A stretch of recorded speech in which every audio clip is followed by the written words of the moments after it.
Welcome to the Pro Talk podcast. This is season 1, where home service entrepreneurs tell their stories and share advice for winning in their communities. This podcast is brought to you by Housecall Pro, software that tens of thousands of home service professionals use daily in over a dozen industries, including HVAC, plumbing, and electrical. The app is easy to use and helps you and your employees deliver a 5-star experience to your customers every time.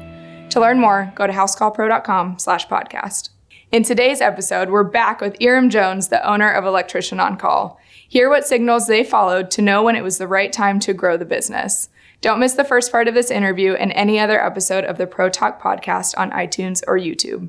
When you think about the last, 15 years, and you mentioned these different stages of growth, and I'd love to hear more about when you thought it was the right time to hire people or move on from new construction. What were some of the markers that gave you a clear indication that it was time to expand? It was time to move to another level. Yeah. So one of the first issues that we had, and David denies this all the time, was he started working around the clock. And that was really the attention getter. And it was hard because we were trying to figure out, is this a seasonal thing? Did we overmarket ourselves? Is this a trend? Is there a bubble getting ready to pop? Because when you're a new business owner, you don't know what season you're actually stepping into. Mm-hmm. And not talking about seasonal, talking about. Right. So when we got in, we didn't realize that it was a massive new development residential. And so for us, we hit the jackpot with that. And then when it finally got to service and we realized, oh my gosh, service calls are different than new construction because I have to now travel everywhere and use more gas, more resources. It's not cookie cutter anymore. When you're buying materials in bulk, like you buy anything in bulk, it's a cheaper rate. You got to get things locked in. But when you start servicing everything from a cookie cutter home, a HUD home or something like that, all the way to, a 15,000 square foot house, that's different material. And you need to carry all those materials. Going to Home Depot, that's not viable. But techs do that. Right. And you have some big company techs that will say, I'm not going to go to a distribution house. I'm just going to get the closest supply house that's there, and I don't care if it's Home Depot. And that's not to knock a company, no, not at all. I'm just saying that once you get to a certain level, you're using distribution houses. You're using other methods to get quality products in. So that was what we were seeing. That my husband was still one man in a van, working around the clock, trying to please every single customer. And then we got out of the race to the bottom. That's when we were saying, okay, we're growing now because now we're being a little bit more selective. So that would have been if I had to say what was my first KPI, it was when we started turning business away. Because when you start off as a small business, you're like, give me everything. No, we got to a certain point where we're like, I think health-wise, someone's going to drop on the job if this happens, because he was working, again, around the clock. And we were trying to make meaningful connections, not a one-time connection. And that was when loyalty programs were in their infancy. So people didn't really quite understand, but we were kind of hip to the game. Like, we got to have a, proposition value of continuing to come back to us. Because here's what was happening in Dallas, and it probably happens in other areas that are saturated. You'll have a new business come in, and then there's a special, the new customer special. So the new customer goes, well, I'm going to go to you to get my 10%. Oh, I'm going to go to JC for my 20%. And they're just shopping around the new customer special. So we put in our service agreements so early. We didn't even call them service agreements. We called it our promise to you. And so we always had that personal element to it. We called back every single customer. We never felt like we were beyond being, we were removed from having that discussion with them. And so we just wanted to make things right with them. So those are the KPIs. Husband working around the clock, and then stepping away from jobs that we thought weren't going to be a good value, and then looking at our customer base and saying, do we want this customer as a lifetime customer? Is it really worth it at the end? And that's when we were like, I think we are growth ready. And then we started investing in our tools because we didn't have the latest, greatest tools, where we said, well, if I buy that $500 sensor tool, then I'm in and out in 30 minutes. versus my manual approach 2 hours later, So we started building those efficiencies. And so that's what we started measuring next. We were still using paper. I mean, we had good, clean methods of doing things, right? We had a binder, we had a planner and everything. And we stuck to the schedule. We didn't deviate much. We were calling customers before that was a thing. We were texting customers and paying those excessive fees. We don't even have those struggles anymore. So, and House Call Pro is amazing because now all of those little things that we had to do that took time, like it's automated. Yeah. And that kind of brings me to the next question I had for you. When you switched from the new construction to going to just servicing clients with these service calls, what were some of those initial struggles you had on maybe an operations point of view, from a sales point of view, as you made that transition from those two different types of business models? Yeah. And it definitely is a beast. And the third element is commercial, we'll scratch into. But the new construction was easy breezy. That is your blueprints ahead of time. Everything's on a schedule. You're just hoping that the framers are going to go behind schedule, because then it kind of leaves you open for more other opportunities. So there was always someone to blame, right? Because the electricians come in and we put in the heart of the home. But there was other people we could have blamed when things fell off the track. That's what happens in new construction.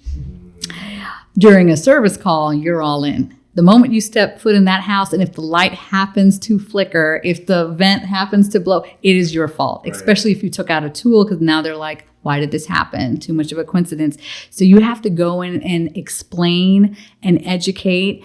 You have to make people feel comfortable in their homes. And we had to add all of those elements in, because what we knew was that people aren't comfortable inviting people to their home, and technically they didn't invite us. We're there to fix something broken. They already feel violated, right? But we were hip to the game of saying, I'm going to put myself in the customer's shoes, and this is how they're going to feel about it. So let's make this a really easy, breezy experience. And so it actually forced my husband, Dave, to be more forthcoming and communicating about what he was doing and how he was doing it and why he would do that method. And at first he was like, Irum, you're crazy. They don't know anything about electricity. No one cares. I'm like, oh, they're going to care. They may just stand there and shake their head and think they understand everything, but it's our duty to let them know what we're doing and everything. And if it's someone like elderly, for example, we want to call someone else to relay the same information over to them, because this is a stressful experience. There's fixed income. So we looked at a lot of the different facets of what that situation would be. Anyway, so when we applied that, and trust me, that was a lot of emotional intelligence stuff that I had to work through with my husband, who's like, what? Like, I got to add this element. Like, new construction is no one's there. Everyone talks the same. Sometimes we can be a potty mouth about stuff. But when you're in a customer's house, you better not speak another language. You better respect that house. I don't care if you're crawling in an attic all day. Don't bring that mess to another customer's house. Right. So there is a lot of different levels of I don't want to say accountability, but it's so many other levels of standards and guidelines you have to go with. And so he had to be much more mindful of that. And so now here we have this guy in this little 1994 Ford Ranger, right? Going, I got to carry around 4 uniforms with me. Like, that's crazy. So that's how we were like, I think we're service van ready at this point, right? We got to carry different materials with us now. And how were you managing it in the operations from when a job gets booked through? I don't know if you guys at first were using online booking or if it was all word of mouth or over the phone. How was that process from when the job's being booked to the point you're getting paid and putting money in your bank account? What did that look like initially? So we didn't have a telephone number. We didn't have a company telephone number. My husband's cell phone number was the number. No. It was the number because he was so afraid. Remember, a one-man van kind of thing is you want to take every single call, right? You don't want any call to be missed, whatever. So the whole entire city had his cell phone number, and we could not, like, from a relationship standpoint, we would be at dinner, you call whatever you want, and there are people calling, and just asking for all different things. They didn't understand what an emergency call was. We had to define some of our own standards. So we had one thing listed that says, emergency call or something is free. And I remember the customers would go, but this is an emergency to me. And I'm like, so we had no way of tracking emergency calls from true hazards or issues or city code violations, stuff like that. And so I've put together an Excel spreadsheet, which Excel was my best friend. And I'm sure it was everyone else's best friend. I'm sure people still have things backed up in Excel. So we had this massive Excel spreadsheet, and it would have the customer's name, the telephone number. I would answer the phone, and I can fill people out. So I go, okay, this is the woman. And while I'm, looking at this planner, this manual planner, I'm trying to give small talk with her. Just while you find her name. While I find her name and all that stuff. And okay, and I'm not, bashing the guys or anything, but, men are not known for having really clean penmanship. So his scribble. A little bit of chicken scratch there. Yes. He could read his chicken scratch. I couldn't. Like, it was that bad. Like, if he wrote someone's name David, I would think that he wrote Samantha. I mean, it was that off. And so here I am having this conversation with a customer that's calling in. We're in one man in a van mode. I'm flipping through the planner, and I'm trying not to have the pages like flipped over like I'm upset while talking to the customer, asking her about her day, filling her out. And so we got this Microsoft Excel spreadsheet up, and I'm like, she's a female. She sounds like she's in her 30s. I hear a dog in the background. Like, I would just take excessive notes. Well, the cool thing about that, right? And that was just in asking her how her day was and keeping her informed. Like, I'm actually looking through our system and system paper, whatever. But we kept good notes. So later on, when we finally got to a system, I entered all that information in. So when you have a true CRM, right, that has date of birth and all this other stuff, anniversary dates, I already knew them. So a lot of our legacy customers, they're still with us because we're so personable, because we have such a manual system. And so I would take those notes. The next time they would call in, hey, how's your little angel? She should be 1 by now, right? Because I'm looking at the same book that I literally wrote it down. So like, I had like a historical record of things that were happening in people's lives and stuff. And so anyways, our customers loved it. They loved the fact that they were always getting the master electrician to come over. And, then we got to that growing pain of, we got to hire someone else, or our loyal customers are going to go somewhere else.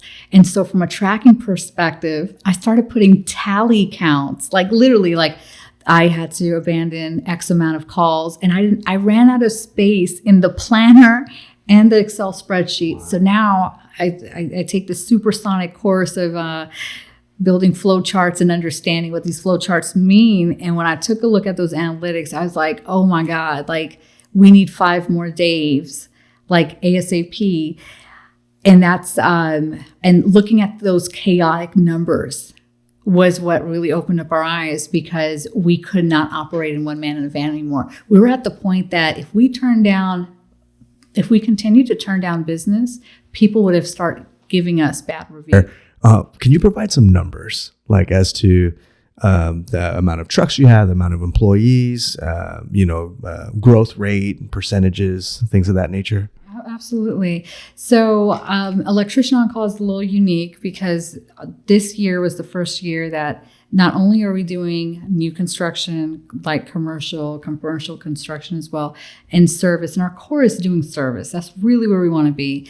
We've grown in that, and we've taken the service model and expanded to Austin and expanded to Houston.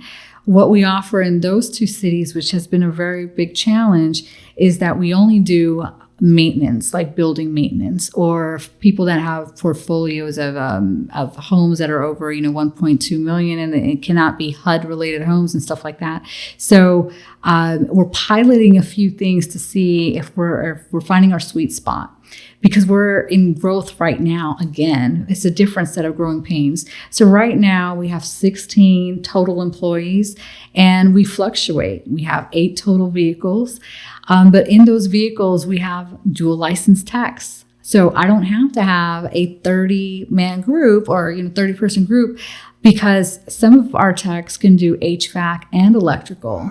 And we're in Texas, which a lot of times in the hot season, you got your electrician pointing at your HVAC and your HVAC pointing there, and the customer's stuck in the middle paying 2 different service calls. With us, they have one shot in that, and it's resolved. So again, it goes back to the efficiency standards that you have in place that really determine what your growth rate is going to be. So technically last year, the numbers are not in for this year yet, but last year we made 4.6 million. And that's collectively all of our residential, new construction, commercial, all of that. And so this year we're projecting, and I'm very aggressive. I'm like, we're going to just double it. I'll tell you, when we made our first million, right, that's several years ago, we were rejoicing over that. And then the next thing we thought about was, how do we double it? And we felt like the doubling over the years was a very fair growth rate for us to do. But because we added that element of now building maintenance, and some regulations have changed and stuff like that, and the construction growth is just a little bit different, we weren't able to double up. So this year for us, on my standards, it's a failure, because I'm always looking to double up in that case. So we still have work to do and efficiencies to put in. Do we have 8 techs that run full time all day long? No, absolutely not. We don't. It's a struggle to have half of that fleet fully occupied and to balance them out, where you got your guys that are comfortable in commercial to do commercial. And that's the other piece of it. When we talk about efficiencies and what are those numbers behind that allow us to figure out, are we on the right path? There's times that we'll look at numbers that we'll reveal to others and they go, that is great. And we go, I don't think so. We got to tighten it up. So anyone can say that they've made, $10 million revenue. Revenue is nothing. At the end of the day, what was your net? So the numbers I read to you, 4.6 is net. Okay. So that's why I say we hold ourselves to a real high standard. When you get to the point of appreciating net revenue, that means that your trucks are paid off. The depreciation. You are paying attention to stuff that is so detailed that if you don't, that's cutting into your net at that point. So all of the tools we have, those are our tools. None of that is borrowed. Some of the equipment that we have that's cutting edge, those are being rented out, because they're going to lose their value very quick. Technology and the construction innovation, you're going to buy something that's going to be out there the next day, just like your phone. So there's a lot of different metrics. We look at depreciation. We look at the quality of work. We try to figure out, do we still go after those small service calls that are under $210? Is it even worth it to do that, to even drive 5 miles for those calls, when we know that we can install a brand new panel box in less than 4 hours? Now, try to top that, something like that. And being able to have inspection services done and having a good, tight relationship with the city inspectors, where even if something failed, or even if we had to jump in because another electrician wasn't able to deliver, we can do that and have the city on our side to come in and do an inspection, sometimes maybe even the same day. So there are different service level agreements that drive those KPIs for me to figure out, are we doing good or bad? And so I don't look at the bottom line number, because sometimes that number, again, it may be net because we had less expenses that month. It may be net because we didn't have a large set commercial job and everything was service, and we just happen to have now all the service utility vans that it's a warehouse on wheels. So we got to take a look at those different seasonal pieces. So what we do is we do a year to date, month to date. Last year around this time, how was the season? So are we comparing apples to apples? We are obsessive about the news. And I think every single business owner, if there's just one takeaway I tell every single business owner is this: you need to be obsessive about the news and what's going on, because especially in new construction, there are materials that are no longer coming out here anymore. There's regulations, there were lighting things. There was stuff that so many electricians were doing, buying things off of Amazon or telling their customers, yeah, sure, you can just, buy whatever off of Amazon. And then those products had fake UL stamps. Yeah, I mean, that thankfully that has cut off. So those months, sure, our net revenue was through the roof. Of course, why not? We weren't supplying the material, we were doing the labor on it, and they agreed to this, the labor rate because of the quality that we were doing. But now ask us about the callbacks. Ask us about those customers that bought the wrong stuff, that weren't warranted under our distribution houses. We're having to go back, replace their stuff, and make a trip out there. And things are now a little bit more expensive because supply and demand is there. Right. We planned for it though. We knew it was coming. So that's why this year, when people go, oh, well, Irum, yeah, you guys are doing this and doing that, and you guys are always busy. Yeah, we're busy. We're not where we wanted to be.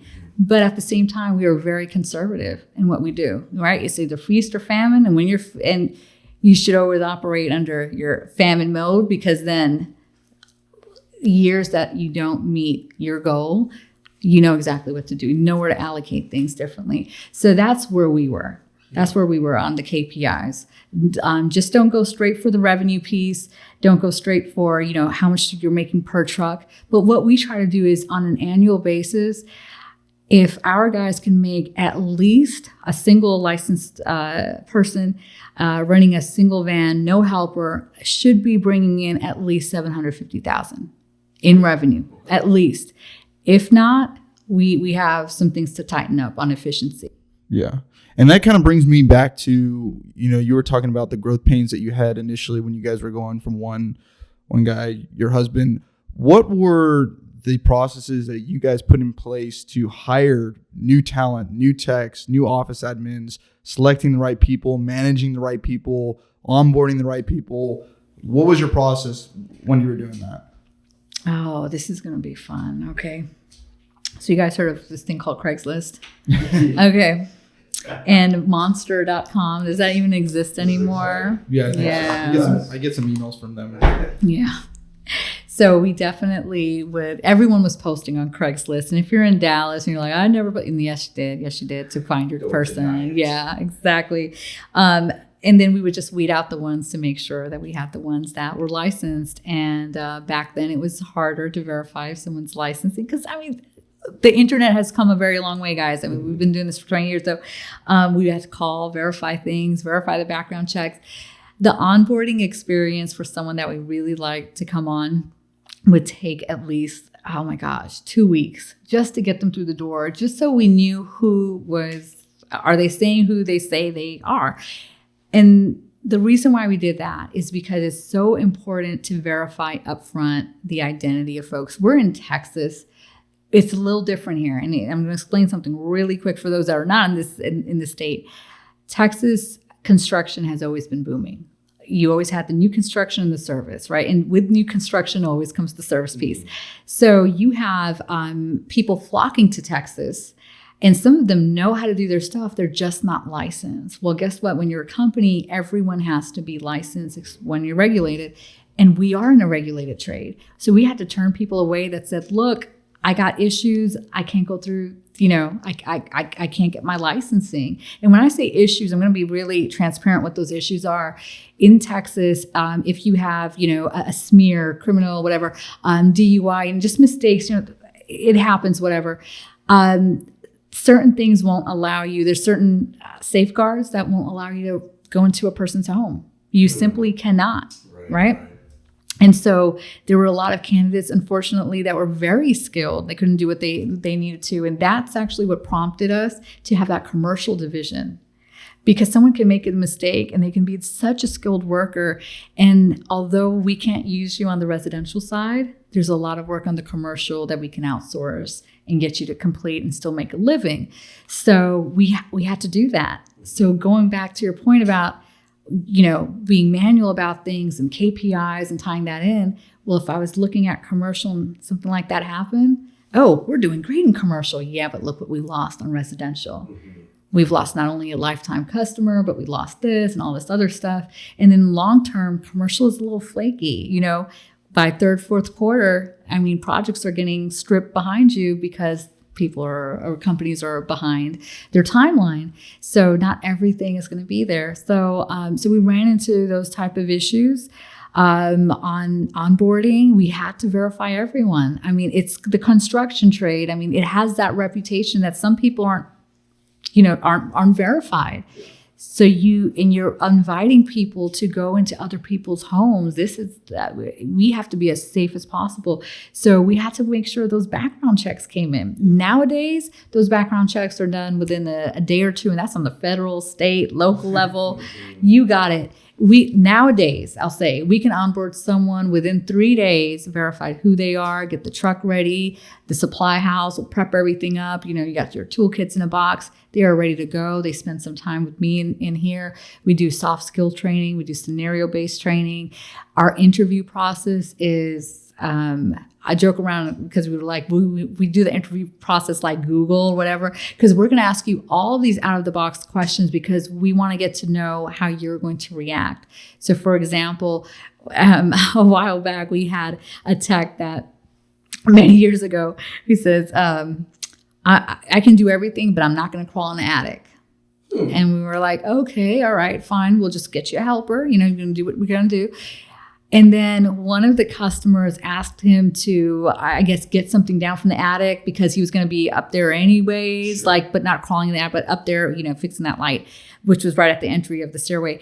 And he was just like, but I said I wasn't going to do, it was like one of those things. They were like, yeah, but you're 2 steps away.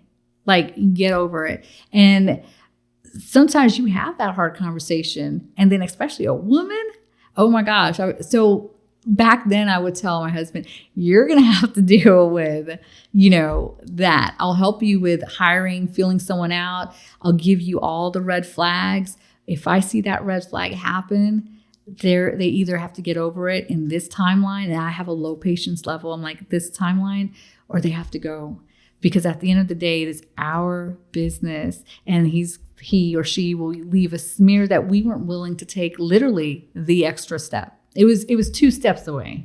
And I get what you said from a guideline standpoint. And let me just preface it with this, or after the fact. It wasn't like anyone was hurt. It was just, that's not what I do. Don't ask me to do something. And so by hiring some employees that didn't have the same, just the level of commitment, flexibility and commitment level, that is actually what helped us write our policies, right? Policies are always written, right, when something goes wrong. So that's when we went back and we're like, we're going to tighten this out. So we started, saying, must know how to smile, positive and all this other stuff. How would you describe your company culture, and what are some of the things that you do to really endorse that culture for your techs? Yeah. So we don't celebrate everything over here. We don't. We are all about efficiency, and I think that speaks to our corporate culture, where we are very mindful of our tech's time.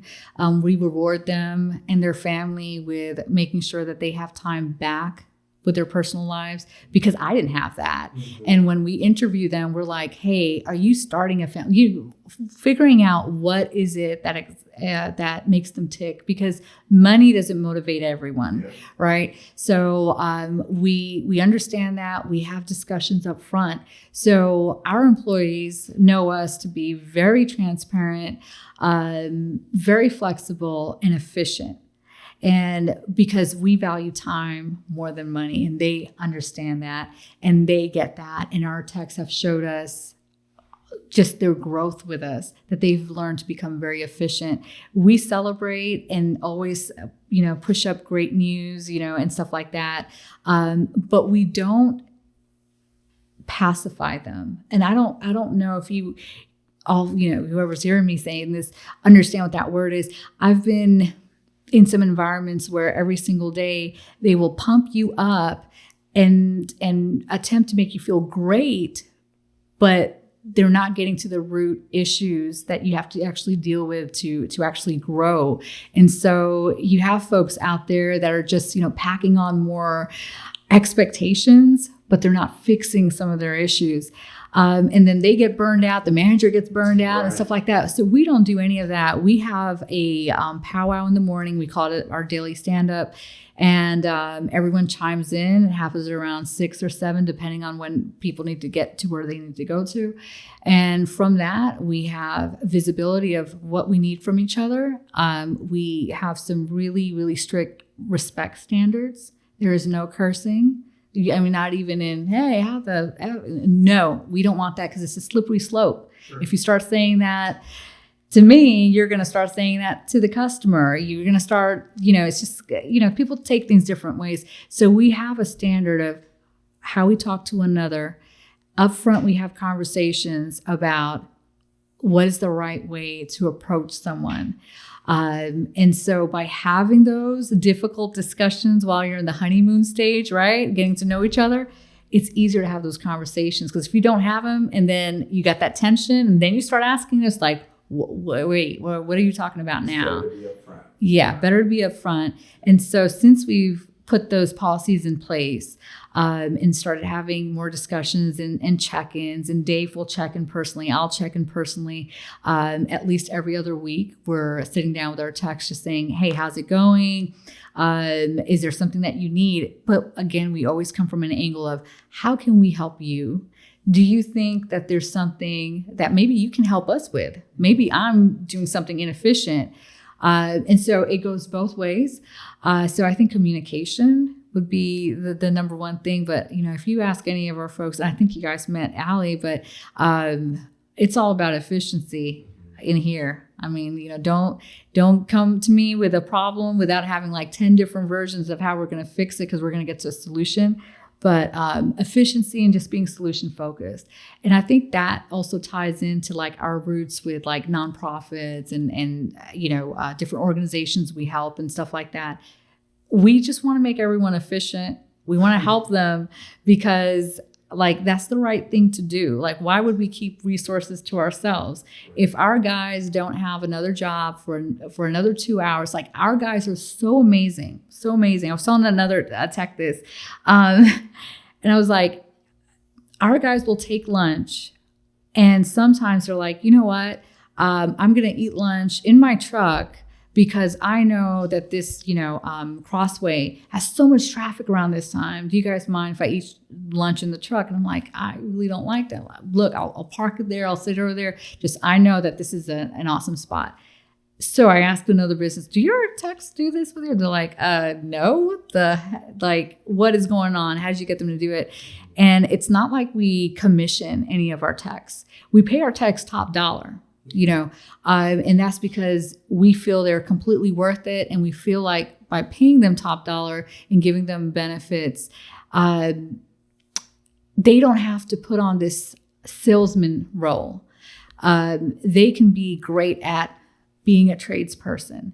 And that's what we want to do. We want to preserve that trades. And that's what Dave and I have in common is we don't ever want to put a commissioned salesperson. That's just not our structure. Our guys are already getting paid top dollar.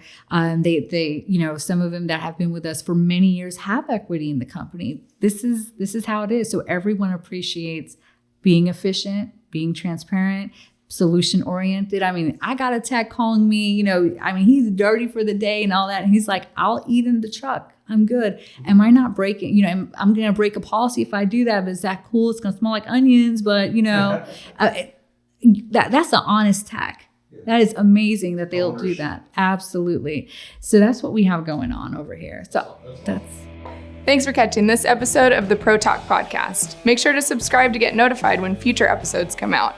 And if you're listening on an iPhone, please leave a quick review on the Apple Podcast app. Watching on YouTube, like, comment, and subscribe below.